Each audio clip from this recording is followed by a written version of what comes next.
Something's gonna bring the change. Journeys we are meant to take. Something at the edge of space, calling us to fly away.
All right, let's see if we are flowing. Oh, 8 followers. We got an extra one.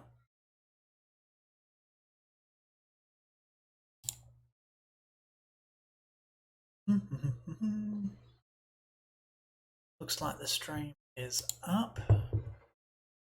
Coffee is ready.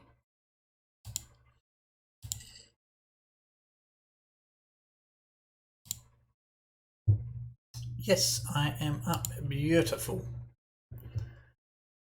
Welcome to the stream.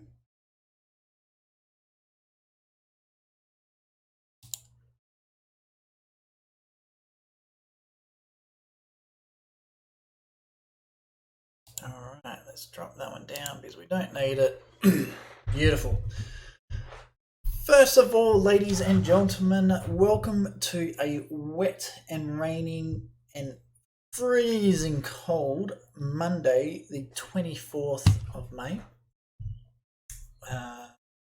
Don't think it got more than 13 degrees today. It was freezing, so cold. So I had to turn the heater on for the first time, which was cool. Gas heater. All right, so we are doing press releases from Parliament House today, but I do need to quickly cover off something first. In my last video, I said I was going to do a bit of a summary over the weekend for the Israel-Palestine conflict that's happening at the moment. So that they've finally gone into a peace agreement. It's been like 4 days or something, which is really, really good.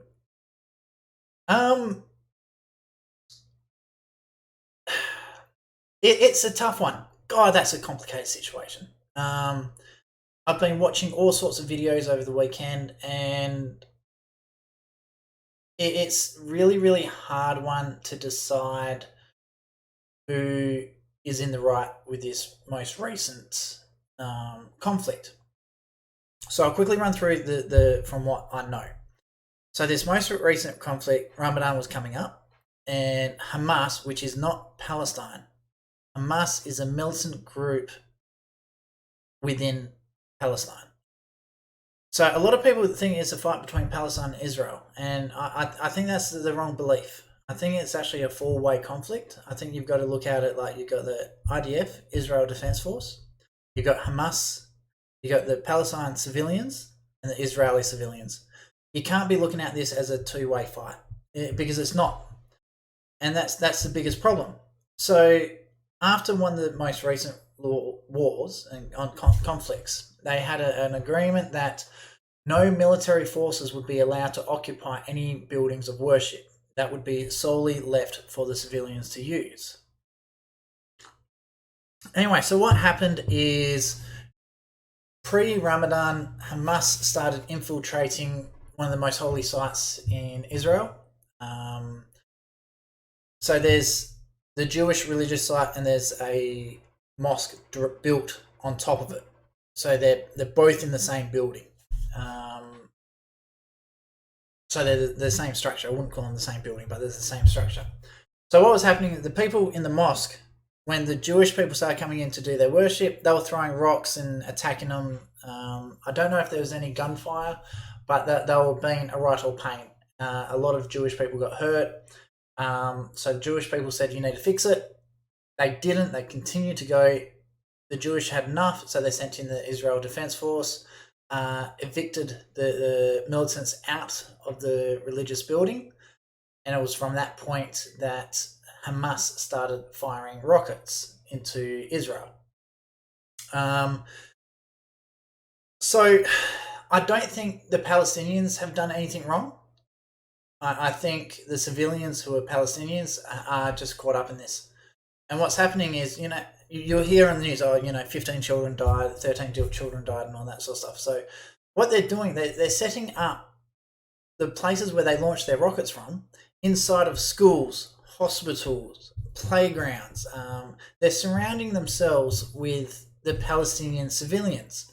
So what's happening is a lot of these Palestinian civilians don't even know that these places of interest for the Israel Defense Force are set up right next door to them or in the actual building where they live. So when Israel attacks these sites, the Palestinian civilians are getting killed and whatnot. While Hamas are going, oh, look, Israel killed these civilians. But they're not telling you that they actually set up bomb construction facilities inside of a daycare centre, or they didn't tell you that one of their rocket sites was on the roof of a hospital. That's all the stuff that they're not talking about.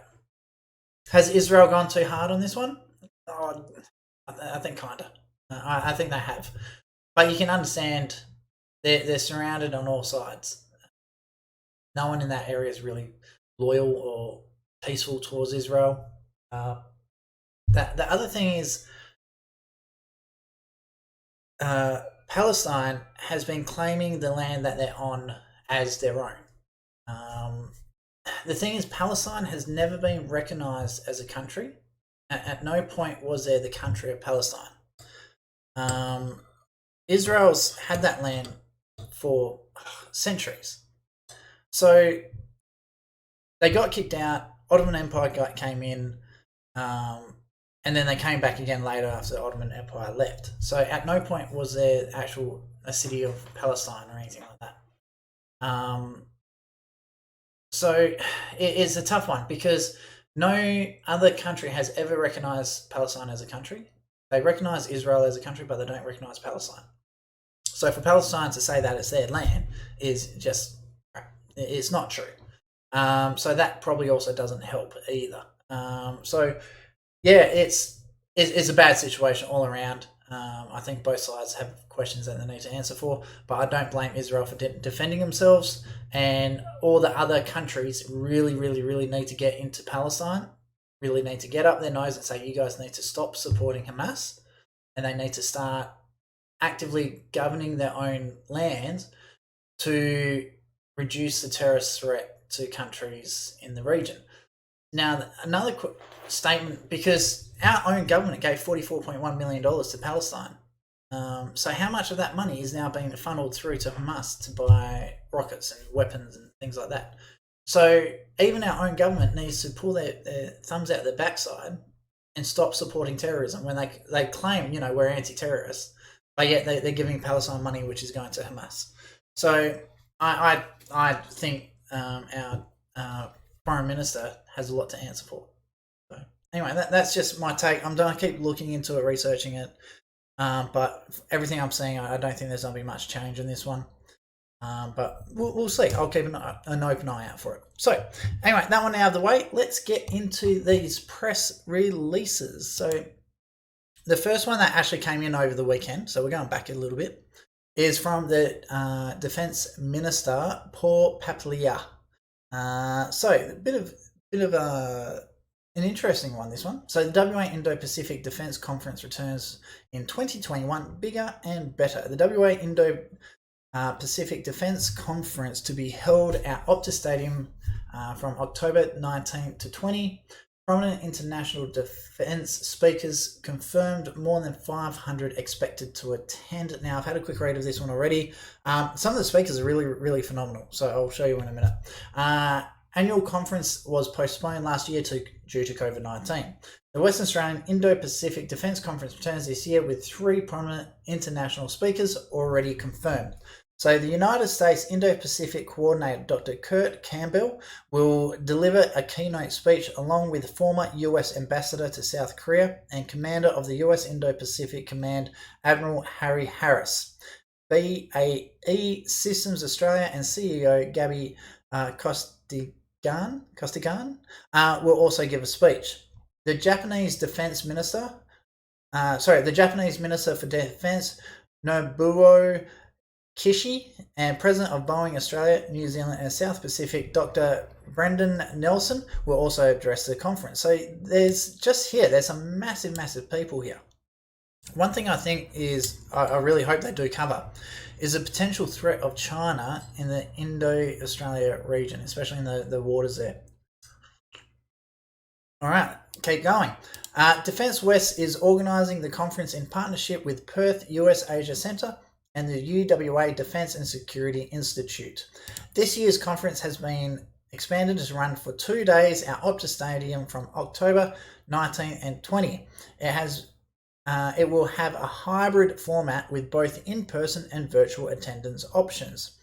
First held in 2018, it is anticipated the 2021 conference will attract more than 500 delegates, the largest attendance to date. The conference aims to establish an ongoing dialogue that builds upon WA's existing strategic, economic and geographical links in the Indo-Pacific region and the potential for a greater contribution by WA's defence industry to national and regional defence and security matters. This is really important considering that China now has the largest navy in the world. They've been actively building and recruiting more constantly. So I think we really need to start looking at our northern borders. Also talking to our allies. I know Vietnam is not a good friend of China. So it'll be very interesting. I think Australia as a whole should be reaching out to Vietnam a lot more. I think they've got a lot to offer our economy. And I think they can fill a lot of the gaps created by China if we stop trading with them. Okay, comments from the Defence Industry Minister, Paul Papalia.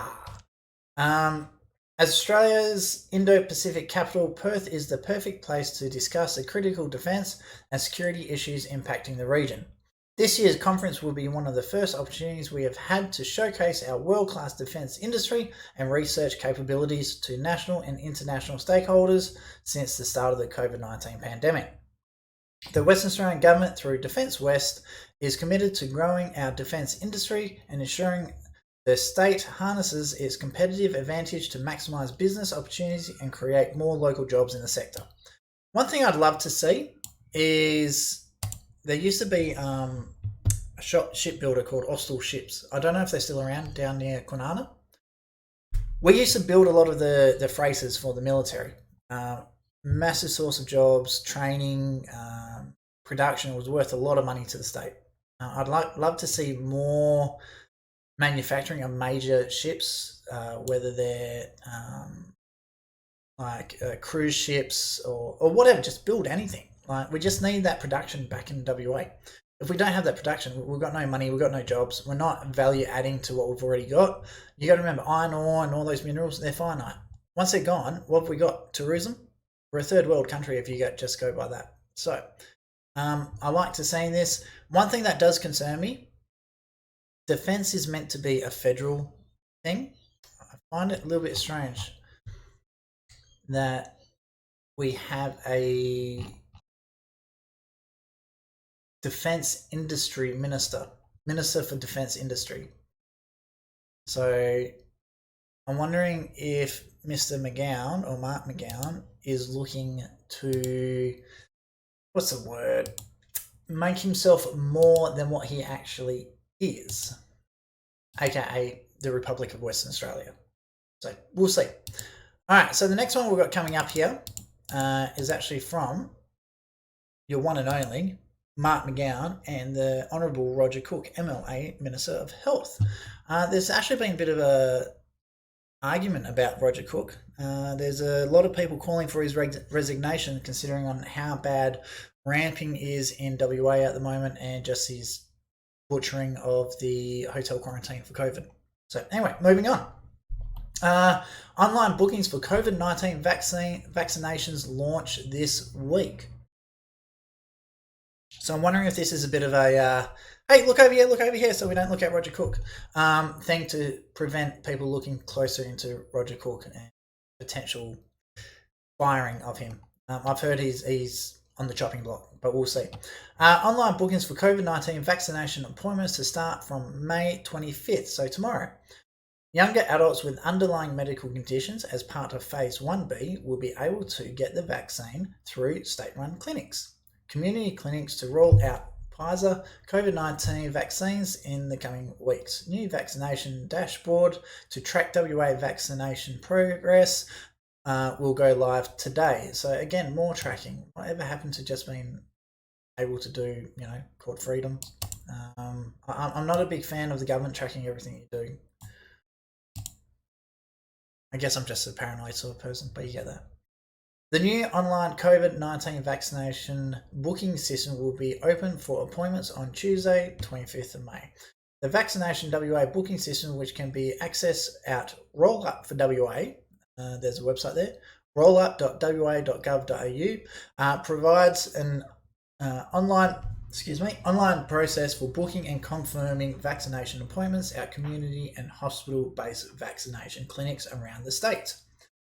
So far, more than 360,000 doses of the vaccine have been administered in WA, with the number of first doses being above the national average based on the proportion of the population.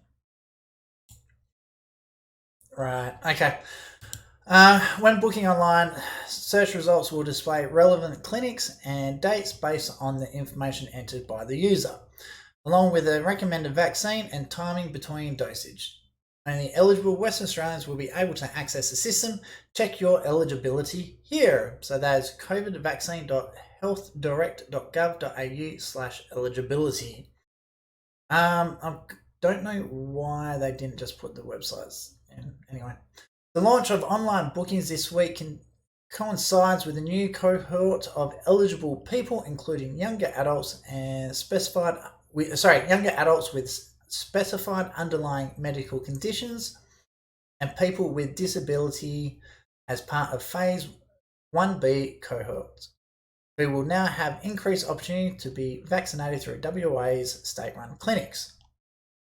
Previously, this cohort was eligible to be vaccinated through the Commonwealth arrangement, but due to limited supply of Pfizer, opportunities for people in this category to get vaccinated were fewer. In addition, selected clinics starting with Claremont Showgrounds in early June will also start providing the Pfizer vaccine to eligible people aged under 50 on Thursdays to Sundays each week, strictly by booking only via 13COVID or via the online booking system roll up for WA.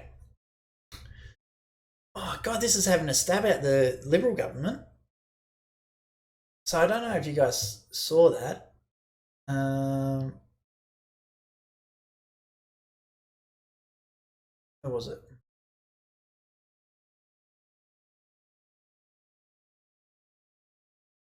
Including adults. Here we go. Previously, this cohort was eligible to be vaccinated through the Commonwealth's arrangement, but due to limited supply opportunities for people in this category to get vaccinated were fewer. So it's pretty much a stab out the Liberal government saying that due to their poor management, people can't get vaccinated because there's not enough of the vaccine. I can't see that being a bad problem, to be honest with you. I don't think they've tested this enough. Daily we're hearing of people dying from COVID. So sorry, not of COVID, of the vaccine. I'm not a big fan of it, to be honest with you. Here we go. The Claremont Showground Clinic will administer the AstraZeneca vaccine through pre-booked appointments on Monday to Wednesday from May 31. Vaccination appointments are still available at GP and GP respiratory clinics. A new vaccination dashboard providing visibility on WA's vaccination rollout will go live today, Monday the 23rd. So that was actually yesterday, and is updated every 24 hours. The vaccination dashboard is available at vaccination dashboard website. So these comments are going to be interesting. So from Mark McGowan, vaccination is so vital as part of our defence against COVID-19. It's so important to help us get through this pandemic. So the Great Plague killed 0.6 of the population. I think it was 0.6. And it was like, yeah, that's just average death rate, whatever. Move on.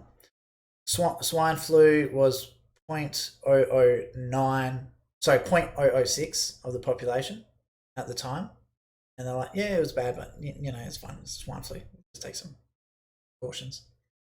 And then COVID comes out, 0.009%. It is such a bad virus, they had to shut everything down, totally destroy all these countries' economies. But if you have a look at normal flu deaths versus COVID deaths, it is so similar, it's not funny. I still don't get, with everything that the health ministers have said, and I'm not just talking about the WA guys, all of them, they're constantly doubling back on themselves, contradicting each other. Medical advice is kind of black and white. Either masks work or they don't work. There's no real middle ground. For the health minister, Roger Cook, to say, hey, you shouldn't wear masks if you're healthy, and then 6 months later goes, oh, everyone needs to wear a mask. Like, he's lying somewhere. So if there was anyone died between when he said the mask, healthy people shouldn't wear masks, to the time he said, no, everyone should be wearing masks. So let's say everyone should be wearing masks. Anyone that died or got COVID during that time period because they weren't wearing a mask, does that make him personally responsible? Now let's look at it the other way. If we didn't have to wear masks, and it's actually proven that it's not safe, and he was saying due to health advice that you should be wearing masks, who's giving him this sort of health advice? Or is he just lying through his teeth? So something's not right here. And I think he's got a lot to answer for. All right, so recent data has shown that here in WA, we are above the national average when it comes to the public getting the first COVID vaccine shot. That's so encouraging, and I want it to continue. Getting a COVID vaccine when you're eligible is one of the best things you can do to keep your fellow Western Australians safe. I want to thank everyone who has done their bit for the community and rolled up for WA to get vaccinated. But this guy's like a walking billboard. The new online tool will help people eligible to book in for their vaccination and understand how WA is progressing with the vaccination program. My priority is to ensure we have as many people vaccinated as possible, which is why we need more people who are already eligible to roll up for WA to get the COVID-19 vaccine. Making the vaccine available for more of the Phase 1B cohort through the state-run clinics will assist in getting the vaccination rate up. So we're already the most vaccinated per capita, thanks to the federal government. But anyway, you'll notice I had a crack at Labor there. Yeah, but this guy is just like a walking billboard. Just everything, you know. I just find it fascinating. Okay, the so-called Honourable Health Minister Roger Cook. I welcome the next important step in our state's vaccination rollout. Making bookings accessible online will help ensure as many West Australians as possible are vaccinated as soon as doses become available. From this week, more than 300,000 Australian citizens with chronic conditions or disability will also be able to receive the COVID-19 vaccination through our state-run clinics. If you are eligible, I urge you to roll up for WA website. I urge you to go to the Roll Up for WA website, click on the Vaccinate WA link, and book your vaccination. And don't forget, like and subscribe if you like this press release. No, sorry. Yeah, it's just like it's getting to the point where they sound like info commercials. I'd love to know how much of this is a script given to them by AstraZeneca, Pfizer, and all that sort of stuff. So, look, to be honest, my faith in Mark McGowan is totally non-existent. The amount of links that he's got to the Chinese Communist Party is kind of disgusting.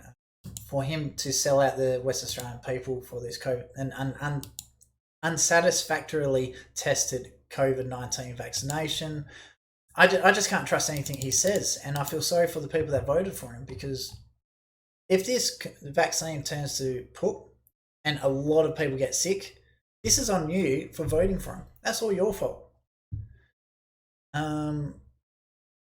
And giving him access to both the upper house and lower house, that's even worse. So he can push anything he wants through with no checks, no balances, absolutely nothing. I hope my fears are ungrounded, but I don't think they will. Anyway, moving on to the next one. This one is from Amber Jade Sanderson, MLA Minister of Commerce. Consumer Protection baton handed to new Commissioner. Gary Newcomb returns to Commissioner's role, bringing 40 years experience working in the Commonwealth and state public sectors and for the Western Australian Parliament. So this is just a bit of fluff as well. Gary Newcomb has taken the baton to become Western Australia's new Commissioner for Consumer Protection. He replaces Lainey Chopping, who has been appointed as Interim Director General for the Department of Local Government, Sports and Cultural Industries. Mr. Newcomb has 40 years experience working with the Commonwealth and state public sector and for the Western Australian Parliament, primarily in the areas of legal services, corporate investigations, policy development, community education, and service delivery. He has served for 21 years as a director with Consumer Protection, including numerous periods in the Commissioner's role. During this time, Mr. Newcomb led the establishment of Consumer Protection's Consumer Education Program, the implementation of Fuel Watch, the development of and implementation of the Australian Consumer Law in WA, and the creation of the Consumer Protections Award. Now, one thing I'd love to know, so if he was the one that was responsible for the implementation of Fuel Watch, and price fixing is when different competitors get together and they go, right, we're going to fix the prices on this date so everyone will earn the same amount of money. Why haven't the fuel companies been nailed for having a fuel cycle? Because isn't that price fixing? Just purely by the definition? Right, Monday's going to be cheapest. Thursday's going to be the most expensive. Hey, come a public holiday, we'll double our prices. Happens every single week. So how is that not a breach on the ACCC? Anyway, hopefully this guy actually does something about this.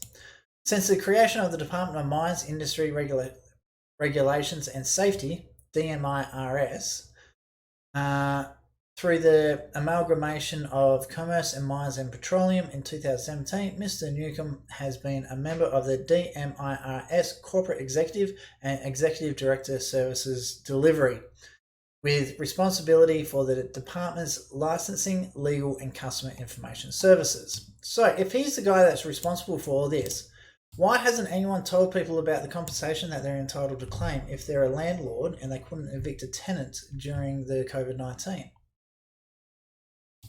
So already I've got a bad feeling about this guy. I don't think the Department of Mines is going to improve anytime soon.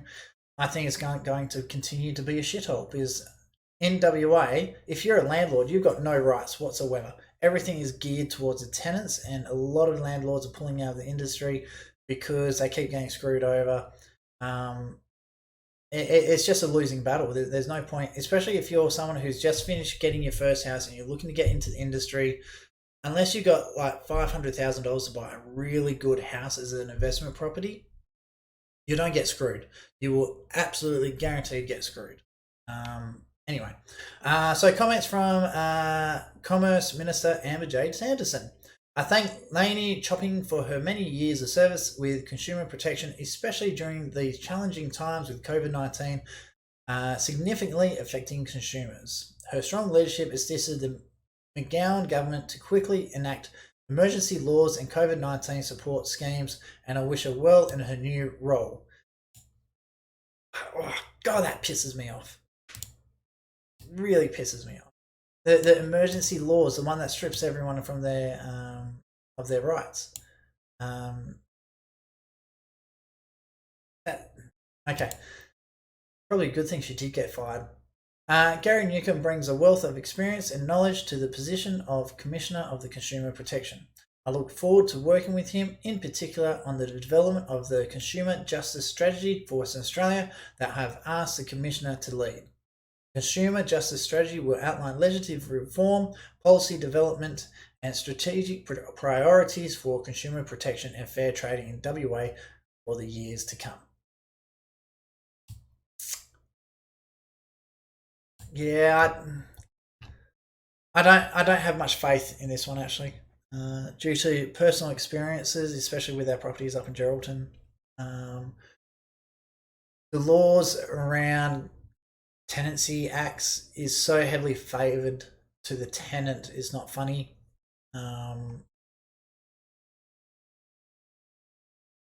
Yeah, so I really would. Yeah, I'm not a big fan of this. If they really wanted to fix the housing sector and all that sort of stuff, they start making the laws fairer.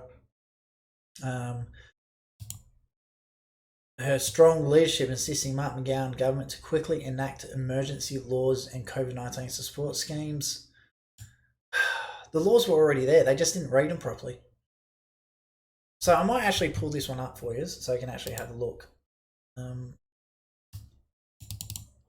So what I'm going to do, I'm going to teach you guys how to do this yourself. That's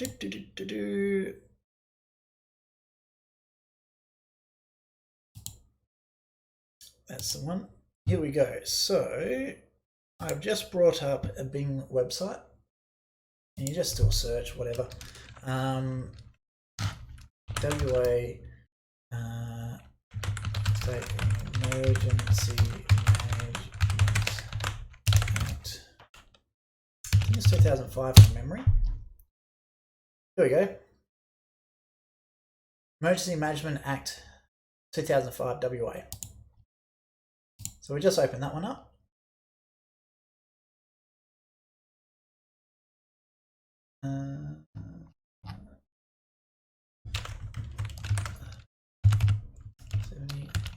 No, it's not this one. I want the full act. Here we go. This is the one I want. So Emergency Management Act. I actually quite enjoy reading these. I know I've got no life. So what we want to look for is compensation. So Part 7, Section 78. So that's what we want. So let's just quickly scroll down to there. Part 7, Section 78. Subject to this division, a person who suffers loss or damage because of an exercise or purported exercise of a power under Section 46, 47, 48, 69 and 75 IF is entitled to be paid reasonable and just compensation for loss and damages. Okay, so we've got 46. I think 46 is in regards to cyclones, the same as 47. From memory, it's 69 that we're into. 69 and 75 5. All right, so let's go have a look at 46. So we'll go find 46. Go up. The power of local government to destroy vegetation. Yep, so that's for cyclones. The local government may require the owner or occupier of the land to take action if the local government is in the opinion that any vegetation, so again, that's for cyclones. This section applies when direction is given under section 47. Well, this doesn't apply to COVID at all. So we go to 69. Here we go. For the purpose of emergency management during an emergency situation or state of emergency, a hazard management officer or authorized officer may take control of or make use of any place, vehicle, or anything. The place, vehicle, or other thing may be in or outside the emergency area. Okay, so prime example, if the government turns around and says you are not to evict your tenant, this is direct conflict. Well, this is the law that they're using to say you're not allowed to do that. So what they do, they go legislate what they're doing, which is the COVID Acts, which is back further. Now, let's say you worked in a restaurant and during the height of COVID-19, the government turned around and said, right, due to COVID-19, you cannot work. They're using this power to shut down all the businesses during that time period. Now, let's say you lost your job. You have suffered loss or damage because of this act. Now, let's have a look at 75.1. Where's my mouse? There it is. 75. Here we go. During a state of emergency, the purpose of the emergency management, authorized officer may, and then there's a whole heap of things. Enter or, if necessary, break into, enter a building, search any place or vehicle, take into a place in the emergency area, the equipment, person, materials. So pretty much they can go anywhere, take anything they want to take with them. Contain an animal or substance in the emergency area. So let's say there's an emergency and there's a whole heap of sick cattle and they need to take the animals or they contain them into a certain area for disposal. That's the act that allows it. Remove or destroy animals, vegetation, or substance in the emergency area. Remove, dismantle, demolish, or destroy a vehicle. Disconnect or shut off electricity, gas, water, fuel supply. This is very relevant in regards to cyclones. If a house has gone over and it's leaking gas, they can shut off the gas. Take and use fuel, gas, electricity. Direct the owner or occupier. Here we go. Direct the owner or occupier or the person apparently in charge of any place of business, worship, or entertainment in the emergency area to close that place to the public for the period specified in the directions and turn off or disconnect it. So this is the other big one. So 69 and 75I, these are the big ones where they've been shutting down all your businesses, taking control of your property, taking control of your investment properties, changing all the laws and everything.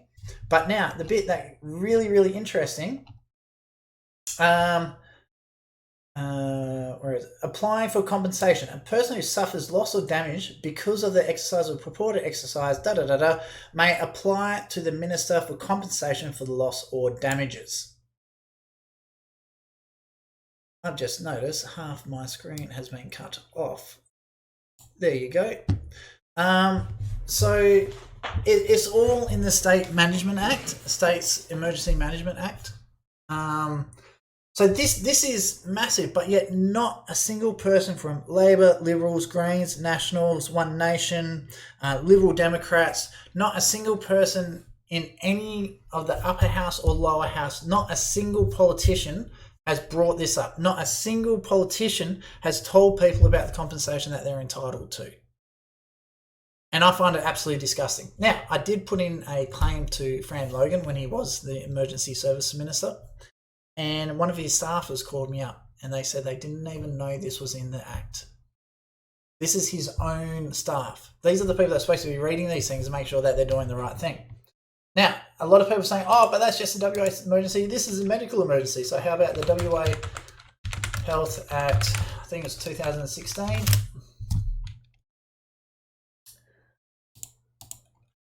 And from memory, 202. Let's just try this. Compensation 203. I was close. Let's go have a look what their compensation says. Subject to the division, a person who suffers loss or damages of the exercise or purported exercise of the powers under is entitled to be paid reasonable and just and reasonable compensation for the loss or damage. Now we'll quickly go back to this 191F or G. 190. Where are we? 191F.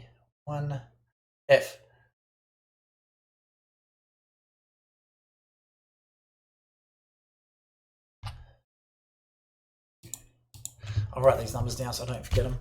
1571H, 182, 191FG.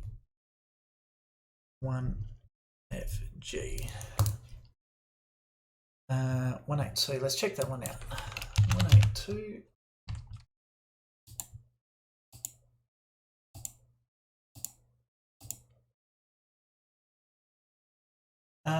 Powers to control or use premises or property. For emergency management purposes, an emergency officer may take control of or make use of any property or premise. So, geez, that's word for word identical, well, as close as you don't get, to the State Emergency Management Act. So both these acts, you can't turn around and say, oh, it's a health issue or it's a state emergency issue. They're both the same. They've got the same laws written into each other's legislation. So why is the government not talking about these things? So that's just my little last piece of words of wisdom. I don't know if you can actually call it words of wisdom, but it's written right there. You can't mistake it. So why isn't the government talking about the compensation that people are legally and justifiably entitled to? That's what I want to know. Now, the next question is, how much is this going to cost China? I'll cover that one tomorrow. Anyway, that one's been Carter's Corner Daily with Travis Carter. It is the 24th of May. This has actually been quite a good show. I've enjoyed it. I wasn't sure how it would turn out because there wasn't many press releases. So anyway, guys, make sure you like and subscribe to my Facebook, YouTube, Patreon accounts. And if there's any other topics that you'd love to see, make sure you come and let us know. Here we go. We've got some messages coming through. I have a homeowner question, not related to COVID though. Yeah, chuck it through. Let us know. That is... Oh, hey, Taz. Yeah, sorry, I wasn't looking at my comment section. Let's see if she pops that through. I might actually give... I've got her phone number, so I might give her a call. Yeah, I'll give her a call off air. Anyway, I'll let you guys know how that one goes, and we'll talk soon. This has been Carter's Corner Daily with Travis Carter.